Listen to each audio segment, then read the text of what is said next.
In the late 11th century, a series of religious wars were initiated by the Latin Church, known as the Crusades, aiming to reclaim Jerusalem and the Holy Land from Muslim rule. These conflicts were fueled by religious devotion, political motives, and the lure of wealth which spanned over 2 centuries and involved numerous expeditions, deeply influencing Christian-Muslim relations and shaping medieval society, politics, and culture. Join us as we explore the Crusades' battles, stories, and enduring legacy, highlighting their significant impact on history and the modern world. As the 11th century dawned, Europe was undergoing profound transformation. The continent, fragmented into myriad kingdoms and principalities, was bound together by a shared Christian faith, overseen by the powerful Roman Catholic Church. This period saw an increase in religious devotion and a desire to spread Christianity, setting the stage for what was to come. The seeds of change were sown, leading to the growth of towns and trade, the flourishing of art and culture, and the strengthening of the feudal system that structured society. Amidst this backdrop of change, Europe stood on the brink of an era that would see its people look beyond their borders, driven by faith and the quest for lands. The Byzantine Empire, centered in Constantinople, was the direct continuation of the ancient Roman Empire, transitioning Rome's legacy into a new era dominated by Christian orthodoxy. It was more than a political entity. It was a cultural and religious stronghold that preserved the rich heritage of Roman law, Greek culture, and Christian doctrines.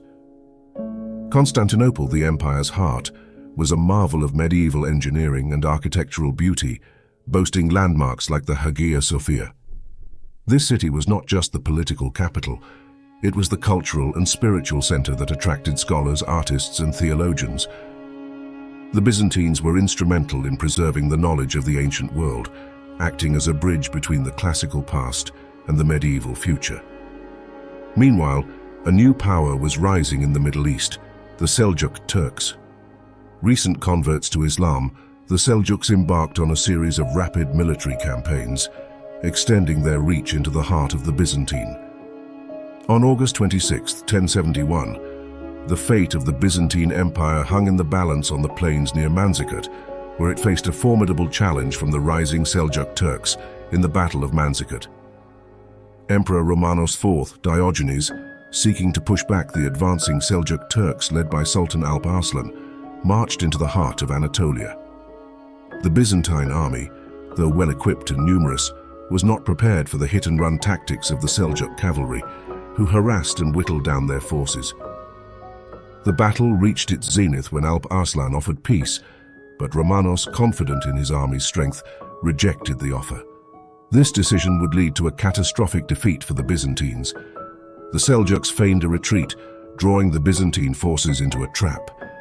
In the chaos that ensued, Romanos was captured, a blow that sent shockwaves through the Christian world. The defeat at Manzikert was not just a military disaster, it was a pivotal moment that changed the course of history. The Byzantines lost much of Anatolia, their territorial heartland, which opened the door for further Turkish advances into the region. The capture of Romanos IV Diogenes, followed by his eventual release, led to internal turmoil and a succession crisis that weakened the Byzantine Empire significantly. The Battle of Manzikert marked the beginning of the end for Byzantine control in Anatolia and set the stage for the calling of the First Crusade.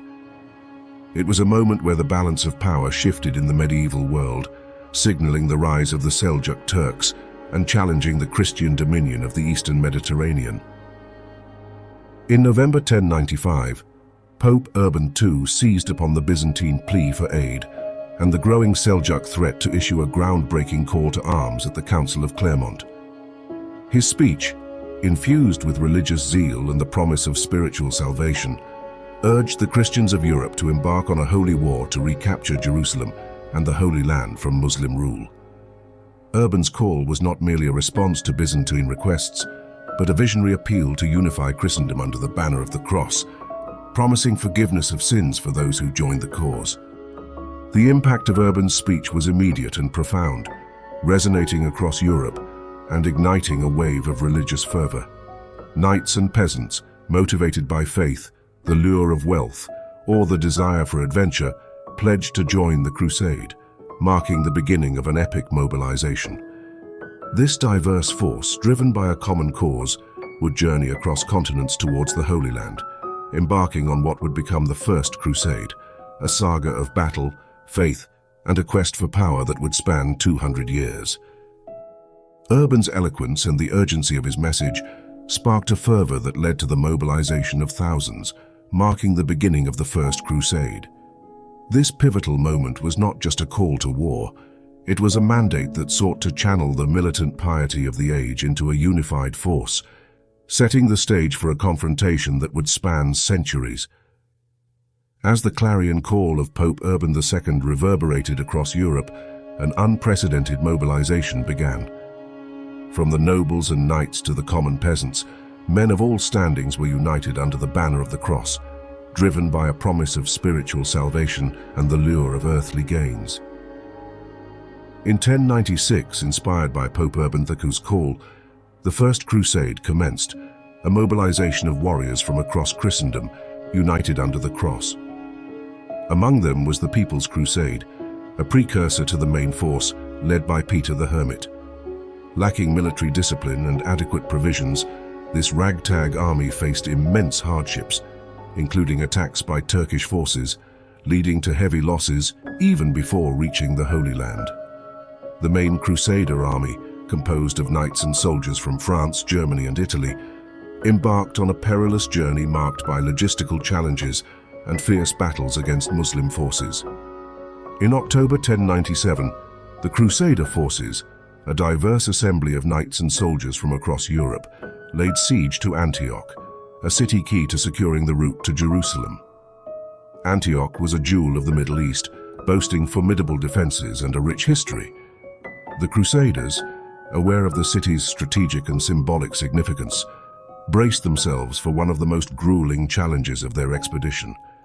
The siege not only tested their military prowess, but also their faith and determination. As weeks turned into months, the siege of Antioch became a dire test of survival for the Crusaders. Encircled by enemy forces and cut off from reinforcements, they endured starvation, disease, and dissension within their ranks.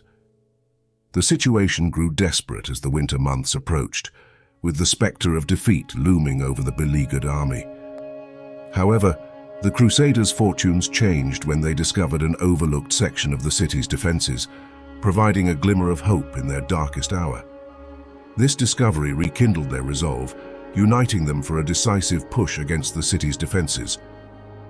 In June 1098, under the cover of darkness, the Crusaders launched their assault on Antioch, exploiting the breach they had discovered. In a fierce battle, they secured the city, a significant victory that bolstered their control over the region. However, their triumph was short-lived, as they soon found themselves besieged by a Muslim relief army, determined to recapture the city. In an extraordinary turn of events, the Crusaders, driven by a newfound zeal and claims of divine intervention, managed to repel the besiegers, securing Antioch as a crucial base for the remainder of the crusade. The capture of Antioch marked a turning point in the First Crusade, demonstrating the Crusaders' resilience and tactical ingenuity. It was a moment of triumph and tragedy, as the victory came at a great cost. The siege and subsequent battles had depleted the Crusader ranks, but their success at Antioch galvanized their resolve, setting the stage for their continued march towards Jerusalem. By June 1099, after a grueling 3-year journey filled with battles, hardships, and moments of despair and triumph alike, the Crusaders laid siege to Jerusalem, the heart of their holy quest. The city, sacred to Christians, Jews, and Muslims, was about to become the stage for one of the most pivotal moments in the Crusades. The Crusaders, driven by a potent mix of religious zeal and the promise of redemption, launched a fierce assault. On July 15th, 1099, after weeks of siege, the city fell to the Crusaders in a bloody conquest that saw both combatants and innocents alike caught in the maelstrom. The capture of Jerusalem and the establishment of the Crusader states in 1099 marked the beginning of a new era in the Middle East. These states, including the Kingdom of Jerusalem, were beacons of Christian power in a predominantly Muslim region, serving both as fortresses of faith and as hubs of cultural and economic exchange. The aftermath of the First Crusade saw a period of consolidation and conflict as the Crusaders sought to maintain and expand their territories amidst constant threats from Muslim powers, leading to subsequent crusades over the next 2 centuries. Despite the enduring legacy of conflict, the Crusades also fostered unintended exchanges of knowledge, culture, and technology between the East and West, contributing to the European Renaissance. In the days following the capture of Jerusalem, the Crusaders established control over the city, marking the beginning of a new chapter in its storied history. The immediate aftermath saw a city in transition, with Christian pilgrims flocking to the newly liberated holy sites, and the Crusaders undertaking the task of governing a city sacred to 3 major religions: Christianity, Islam, and Judaism. Following the capture of Jerusalem, the Crusaders established a series of feudal states, known as the Crusader states, including the Kingdom of Jerusalem, the County of Edessa, the Principality of Antioch, and the County of Tripoli. These states were a manifestation of European feudalism implanted in the heart of the Islamic world, serving as the forward base for future crusades and a focal point for conflict and interaction between Christian and Muslim powers for the next 2 centuries. The County of Edessa, established during the First Crusade, was the first of the Crusader states and a critical outpost for Christian forces in the Holy Land. In 1144, it faced its greatest threat when Zenga, the Muslim ruler of Mosul, launched a determined siege against the city. Edessa's defenses were formidable, but the city was isolated, making it vulnerable to sustained attack. The siege marked a significant escalation in the conflict between the Crusader states and the surrounding Muslim territories, signaling a shift in the balance of power. Despite the valiant defense by the city's inhabitants and the small garrison of knights, Edessa fell to Zengi's forces in December 1144. The capture of Edessa was a devastating blow to the Crusader states, sending shockwaves through Christian Europe. The loss of the city not only represented a significant territorial and strategic setback, but also a moral and religious defeat, prompting calls for retribution and the recovery of the lost land. The fall of Edessa underscored the precariousness of the Crusader presence in the Middle East and the growing threat posed by the unified Muslim forces under leaders like Zengi. The news of Edessa's fall reached Pope Eugenius III, who recognized the grave threat it posed to the Christian presence in the Holy Land. In 1145, he issued the papal bull Quantum Predecessores, calling for a new crusade to reclaim the lost territories and bolster the Crusader states.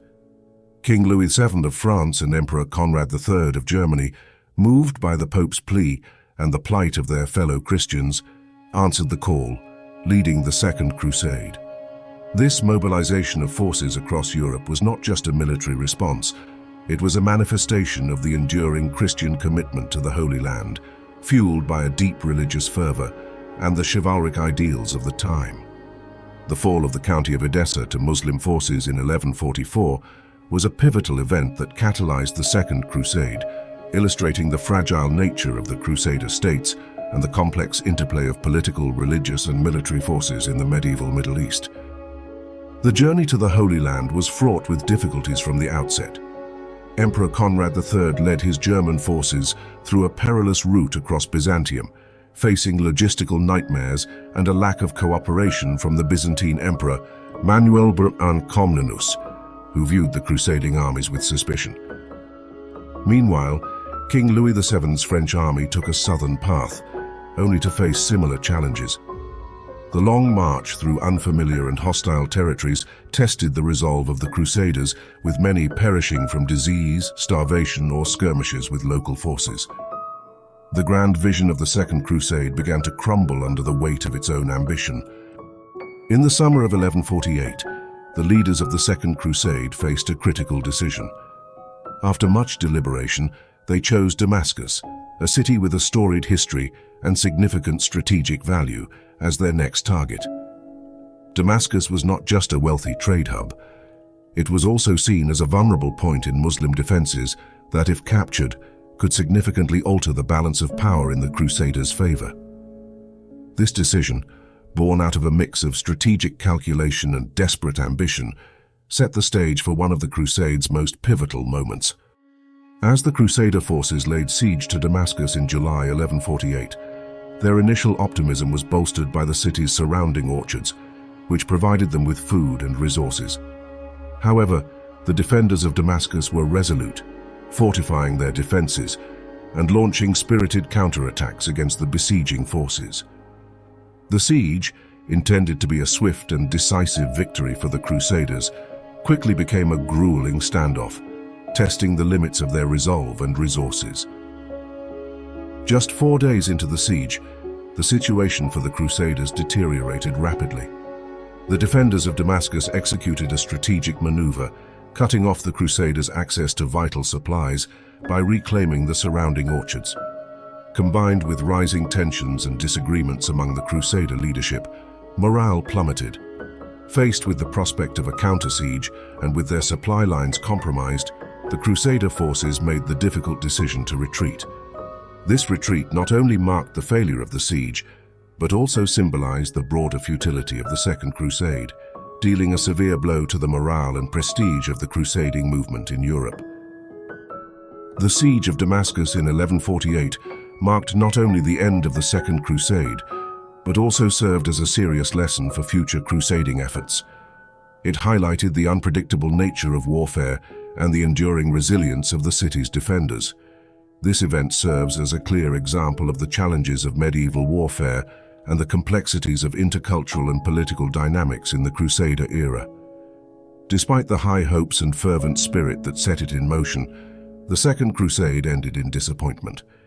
It cast a long shadow over the future of crusading endeavors and significantly altered the course of Christian-Muslim relations in the region. In the mid-1180s, Saladin embarked on a strategic campaign to reclaim Jerusalem and its surrounding territories from the Crusader kingdoms. His leadership and military prowess galvanized the Muslim forces across Egypt and Syria, creating a formidable force aimed at confronting the fragmented Crusader states.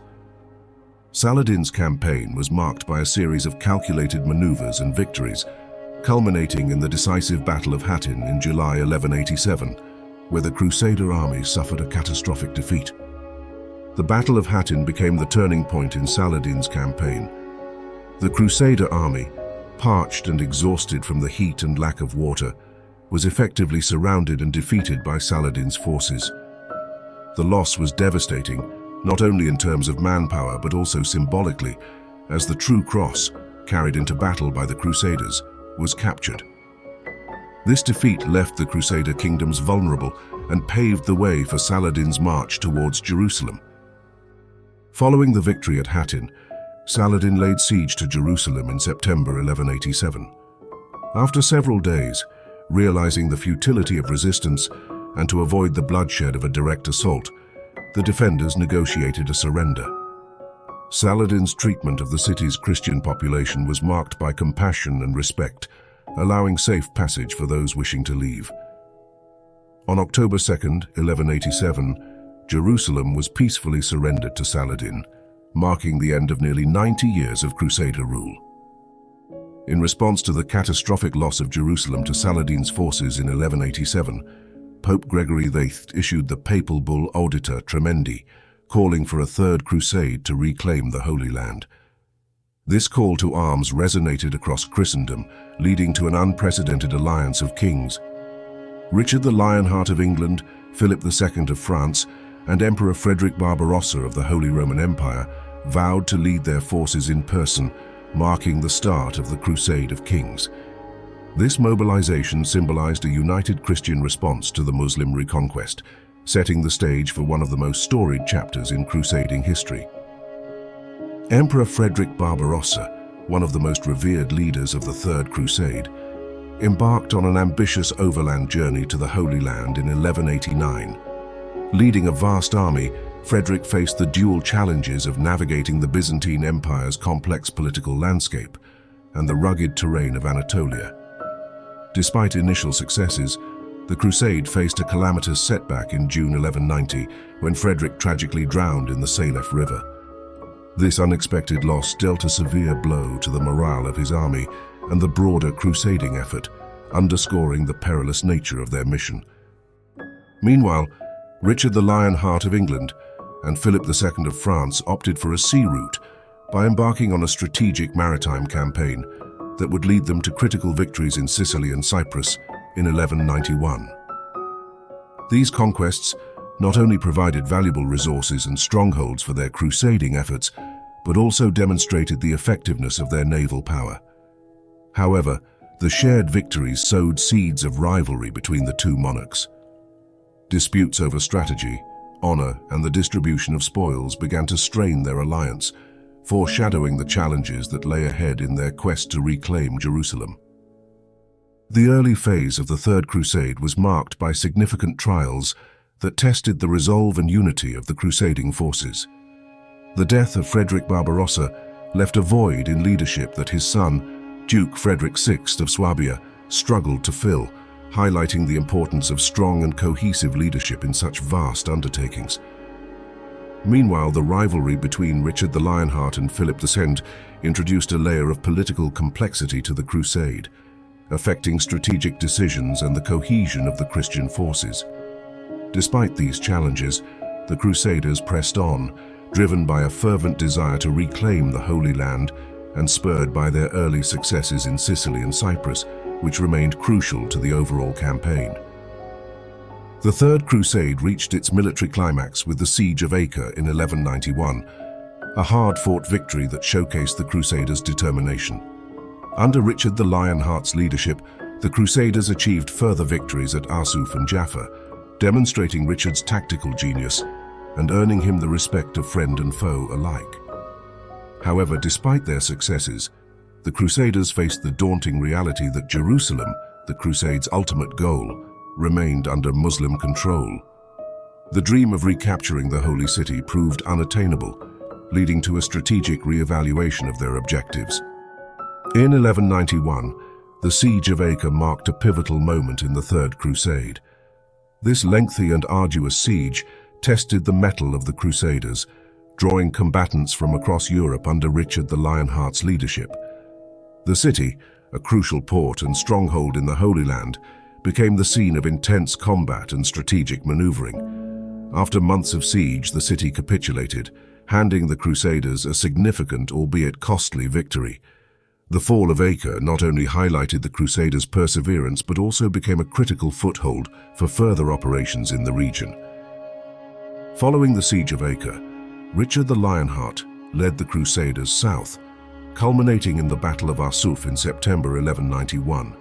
This battle was a critical test of the Crusaders' ability to face Saladin's forces in open combat. Richard's tactical acumen shone through as he managed to maintain the cohesion of his forces under heavy Muslim cavalry charges, eventually counterattacking and securing a resounding victory. Arsuf bolstered the Crusader morale and demonstrated Richard's leadership and military prowess, earning him grudging respect from his Muslim adversaries. The Siege of Jaffa in 1192 further underscored the strategic significance of coastal cities in the Crusaders' campaign. Richard the Lionheart's defense of Jaffa against Saladin's determined attempt to retake the city highlighted the Crusaders' resilience. Despite being outnumbered, the Crusaders, led by Richard's daring tactics and personal valor, managed to repel Saladin's forces. The successful defense of Jaffa solidified Richard's status as a formidable military leader and ensured the Crusaders maintained a crucial stronghold along the coast. Despite the victories at Acre, Arsuf, and Jaffa, the ultimate goal of the Third Crusade, the recapture of Jerusalem, remained elusive. The realities of logistics, the resilience of Saladin's forces, and the strategic calculations of both sides led to a re-evaluation of the Crusaders' objectives. The Crusade, while achieving notable military successes, concluded with the recognition that Jerusalem would not be reclaimed by force. Instead, Richard the Lionheart negotiated a treaty with Saladin, securing access to the holy sites for Christian pilgrims and maintaining a fragile peace in the Holy Land. The resulting Treaty of Jaffa in 1192 marked a significant moment in the history of the Crusades, allowing Christian pilgrims unfettered access to the holy sites in Jerusalem without the need for military conquest. This treaty showcased a rare moment of diplomacy amidst the conflict, ending the Third Crusade on a note of conciliation rather than conquest.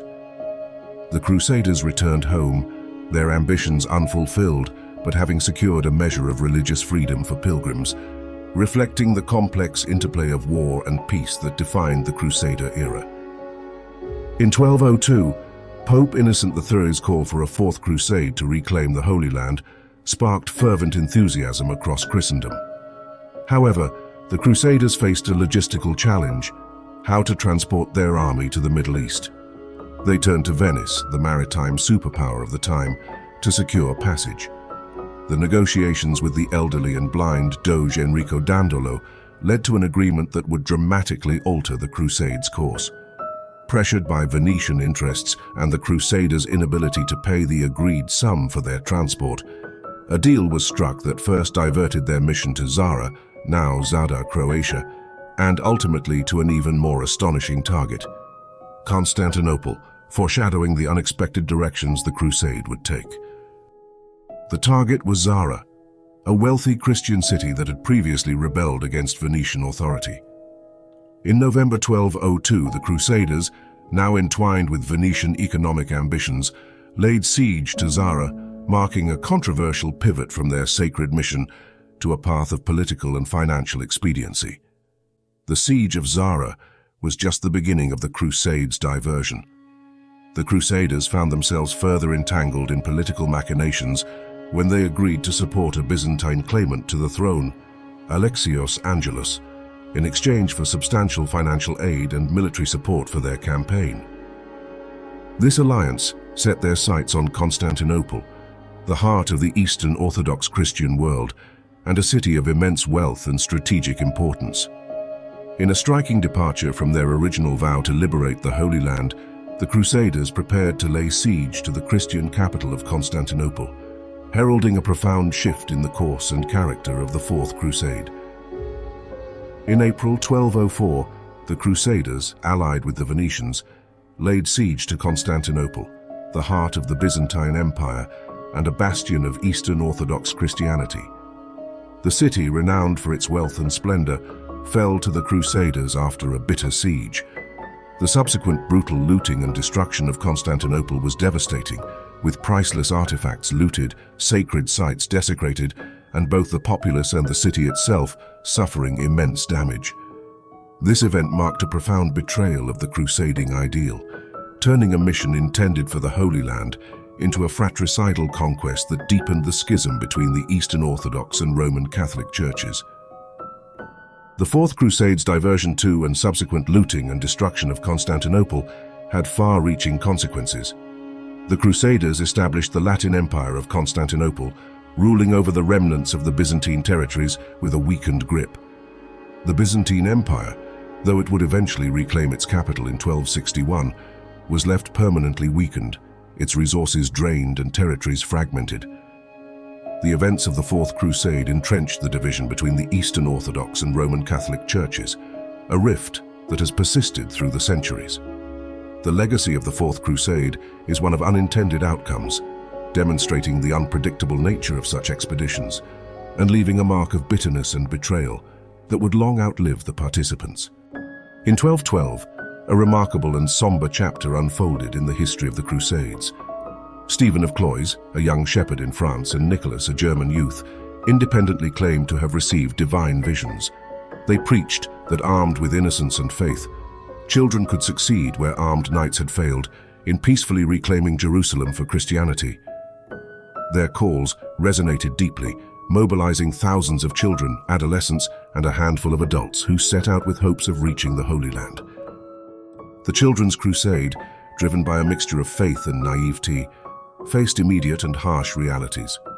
The French contingent, led by Stephen and the German group following Nicholas, encountered the brutal difficulties of medieval travel. Without proper provisions, experience, or adult supervision, the children suffered immensely as they traversed across Europe. The harsh conditions took a toll, with many succumbing to the elements, disease, or exhaustion long before reaching the Mediterranean. The culmination of the Children's Crusade was a tragic testament to the misguided zeal it embodied. Upon reaching the Mediterranean, the children, expecting divine intervention to part the sea or provide safe passage, found instead deceit awaiting them. Several were tricked onto ships by merchants who promised to take them to the Holy Land, but instead sold them into slavery in North Africa. The dream of peacefully converting Muslims and reclaiming Jerusalem ended not with miraculous success, but in unspeakable tragedy. The Children's Crusade of 1212 remains one of the most poignant episodes in the history of the Crusades, embodying the extreme manifestations of crusading fervor. It serves as a somber reminder of the capacity for religious zeal to inspire actions both noble and tragically misguided. The tale of the children who set out with hopes of peace but met with a grim fate underscores the complex legacy of the Crusades, marked by moments of faith-driven aspiration and profound human tragedy. In 1217, the Fifth Crusade set its sights on Egypt, aiming to use it as a springboard to secure the Holy Land. The Crusaders, united from various European kingdoms, began their campaign with a significant siege of Damietta. Despite the city's formidable defenses and the Nile's natural barriers, the Crusaders' persistence paid off. In November 1219, after a prolonged siege that tested both the besiegers' resolve and the defenders' endurance, Damietta fell into Crusader hands. This victory ignited hopes that Egypt, the heart of Muslim power in the region, could be subdued. Buoyed by their success at Damietta, the Crusaders advanced towards Cairo, the ultimate prize in their Egyptian campaign. However, the march to Cairo presented daunting challenges. The Nile's annual flood, a phenomenon unknown to the European Crusaders, turned the landscape into a quagmire, hampering their movement and supply lines. Disease and a lack of provisions further weakened the Crusader army, illustrating the perilous intersection of human ambition and nature's indomitable forces. The Crusaders' situation grew increasingly dire as they neared Cairo. Faced with a determined and reinforced Muslim army, the Crusaders found themselves in a precarious position. The culmination of their Egyptian campaign came not on the battlefield, but at the negotiation table. In 1221, the Crusaders agreed to surrender Damietta, the hard-won symbol of their initial success, in exchange for a safe retreat. The Fifth Crusade's conclusion in a negotiated retreat marked a pivotal moment in the history of the Crusades. The ambitious attempt to weaken Muslim power by targeting Egypt had faltered, leaving the Crusaders to reflect on the challenges that lay ahead in their quest for the Holy Land. The loss of Damietta and the campaign's overall failure highlighted the complexities of crusading warfare and the enduring resilience of their Muslim adversaries. As the Crusaders returned to Europe, they carried with them the lessons of Egypt, setting the stage for future endeavors in the holy wars that continued to shape the medieval world. The Sixth Crusade, 1228 to 1229, led by Emperor Frederick II, took an unconventional approach. Eschewing military conquest, Frederick negotiated directly with Sultan Al-Kamil of Egypt. The resulting Treaty of Jaffa allowed the return of key Christian holy sites to Crusader control without bloodshed. This diplomatic victory was short-lived, however, as tensions and conflict soon resumed. Nevertheless, Frederick's ability to reclaim Jerusalem through diplomacy rather than war marked a notable if temporary success in the crusading era. King Louis IX of France led the Seventh Crusade with the ambition of securing the Holy Land through the conquest of Egypt. In 1249, the Crusaders successfully captured Damietta again, but their subsequent advance towards Cairo ended in disaster. In 1250, the Crusaders were defeated at the Battle of Al-Mansura, and Louis IX was captured by the Mamluks. His release was secured at a steep price, including a large ransom and the return of Damietta. This campaign underscored the perilous nature of crusading, highlighting the formidable challenges posed by the well-organized Muslim forces and the complexities of conducting distant military expeditions. In 1270, Louis IX launched the Eighth Crusade, diverting to Tunis with the hope of converting the Sultan to Christianity or using the city as a base for attacking Egypt. However, the crusade quickly floundered. The Crusaders were struck by disease, and the campaign's strategic rationale became increasingly unclear.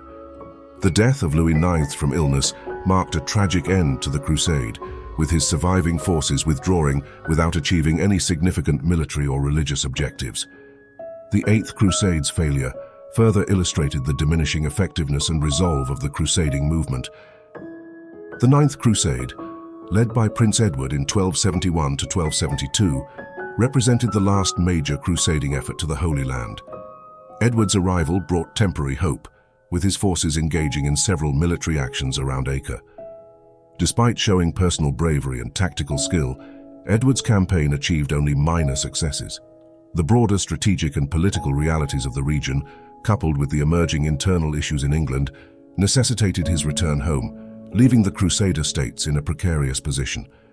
The Ninth Crusade underscored the waning influence and ambition of the crusading movement, signaling an end to an era of grand religious military expeditions. The Seventh to Ninth Crusades marked the concluding chapters of the crusading era, a period characterized by fervent religious zeal, monumental military campaigns, and profound cultural exchanges. Despite their initial successes, the later Crusades illustrated the immense challenges and changing dynamics of power that ultimately led to the crusading movement's decline. The fall of Acre in 1291 to the Mamluks effectively ended the Crusader presence in the Holy Land, closing a chapter in history that had reshaped the medieval world. This event closed the chapter on over 2 centuries of Crusades, which, despite their initial religious fervor, ended with the Crusaders unable to maintain their foothold in the region.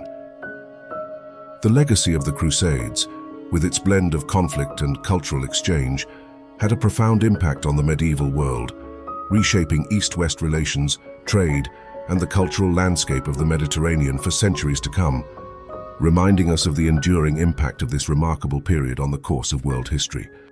If you've been captivated by the tales of the Crusades and wish to dive deeper into the annals of history, join our community. Like this video to support our endeavors, share it to spread knowledge, and subscribe to our channel for more insightful journeys into the past. Together, let's keep exploring the stories that have forged our present. Thank you for joining us on this exploration.